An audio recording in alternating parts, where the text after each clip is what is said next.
Okay, so I'm doing this video on replacing the windows on a Piper Warrior PA-28 151. I usually look on YouTube to get guidance on doing such a project, but there was really no good video detailing the process to do this. We bought the plane a few months ago and it needed the interior done because it had some water leaks. We thought the water leak was from the edge window, the seal, but it turns out it was leaking from here, and when it's leaking from some of the windows. So we decided to do the interior, and since the interior was out and the plastics needed to be replaced, we figured let's just do the windows also, because it's a lot harder to do after. So it's a whole process, but it's not as complicated as people think. And under FAR Ain Part 43 Appendix A C13, as a owner, you're able to do some preventive maintenance, and this is one of them. And what it reads is replacing side windows where that work does not interfere with the structure or any operating system such as controls, electrical equipment, etc. This is basically a fairly simple process, and the way you start is you have to decide if you're gonna do polycarbonate or acrylic. I believe the plane came with acrylic. It's a 48-year-old plane. We ended up going with polycarbonate because of the advantages of polycarbonate. It's a lot stronger. It's a little more expensive, but it's a lot stronger, about 250 times stronger than glass. It's more flexible, and it could withstand higher temperature without bending. Those are some of the benefits. You could go online and do your own homework about both benefits. The people that do the windows that sell them online, I confirmed with one of them, and they use acrylic. So acrylic is more like the plexiglass, I believe. So I put together like a sheet with all the information needed and all the processes and steps. I'm not a YouTuber where I do a lot of editing, so I'm gonna try to put this together on the website. So this might be a little bit rough, but I think it'll be beneficial for so many people. So the first step is to remove these side edge plates. They're like L-shaped brackets. They're very simple to remove. The only issue is some of the screws might be rusted from years of being there. Once this comes off, you could literally push in the window carefully from the outside, and the window's your best template. We ended up doing templates with paper, but honestly the window was the best way to go. But a word of caution, make sure you label each window and each of these brackets and where they go, because that'll be critical at the end when you put them back, because some of these clips are different. I just found out these clips sell for about 150 bucks a piece, which is ridiculous. But you want to make sure you know which clips go where. They just hold the side panels together. Once you remove the side brackets, the other challenge is cutting the polycarbonate material.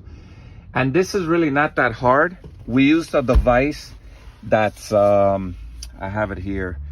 It's called a angle grinder sander, and I'll see if I can attach pictures of that. I don't have every detail of the process because it was done in several different steps, but I cut the windows myself. I had never done this before, and they actually came out pretty good.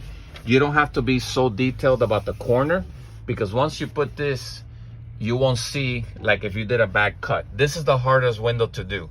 We ended up doing it bigger, and we had a friend that cut out with I forgot what the tool is called, this edge that's a different size to the actual window, so it fits perfectly in here. This right here is about 20 bucks if you order online. If you want to get this part alone and not have to cut it, you would just have to cut the outside. It's about $87. This, we use the old one. You just punch in these with a drill and it comes right off. You may need a special tool for this. I didn't do this part. My partner did it, and he did a great job. The window came out really nice. It's bigger. It opens really well and it fit perfect. When you put back the window, the key and the hardest part is cleaning this area from years of, you know, the material being stuck there. I used a spatula to get the bulk of it. This window was the worst to do. This one was really bad. But between a spatula, some mineral spirits, and then we used a drill with like a sander type of thing, we were able to get everything off the sides of it. And that's important because if you leave any gaps when you seal it with the PRC, which is the final sealer, which is that black thing you see out there, then you won't get the window sealed properly. So when you put the window back, you basically have to obviously put these brackets back. The window does take a foam tape that you buy for 25 cents a foot. It's fairly inexpensive, and that foam tape is what prevents the window going directly to the aluminum. And on top of that, you want to put some silicone that goes between the tape, and you can see the tape right here. I don't have a better angle to show you, but it's basically self-explanatory. It's a self-adhesive tape that goes around the window.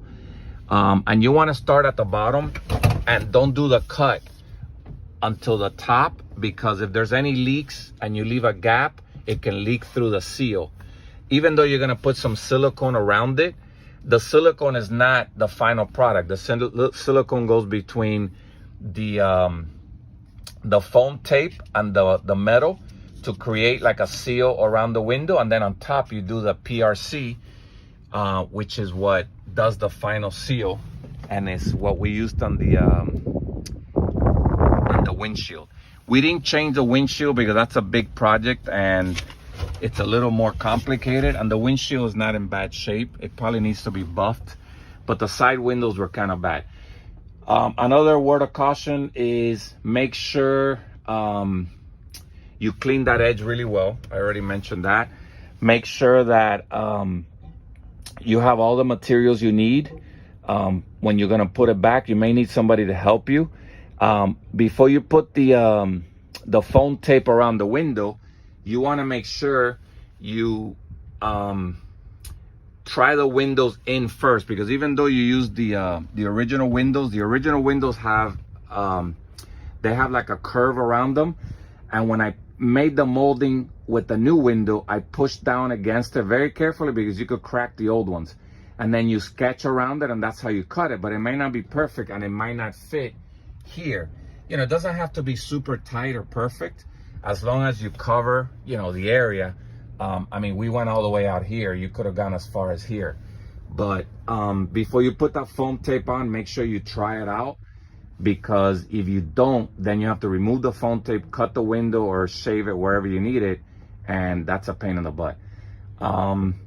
Once you do that, putting back the hardware is pretty simple. It's just 4 or 5 screws on each bracket. You may have to push the edge of the bracket here, push it out. It molds pretty easy. These brackets are pretty flimsy, and that causes the window to be pushed out, so you don't have such a big gap around the edges. We did do that for some windows, and we haven't tested it for leaks because we just sealed most of them. This tape that I put is on the outside between the window and the metal. You leave like a couple of millimeters. That's where the PRC is gonna go, which does the final seal, and that's probably the most important part of the window. So I mean, again, the project took maybe about 20 hours, and it was 2 of us working. You know, I was doing some things like cutting, removing, cleaning. Then my partner came in and put them back with my help.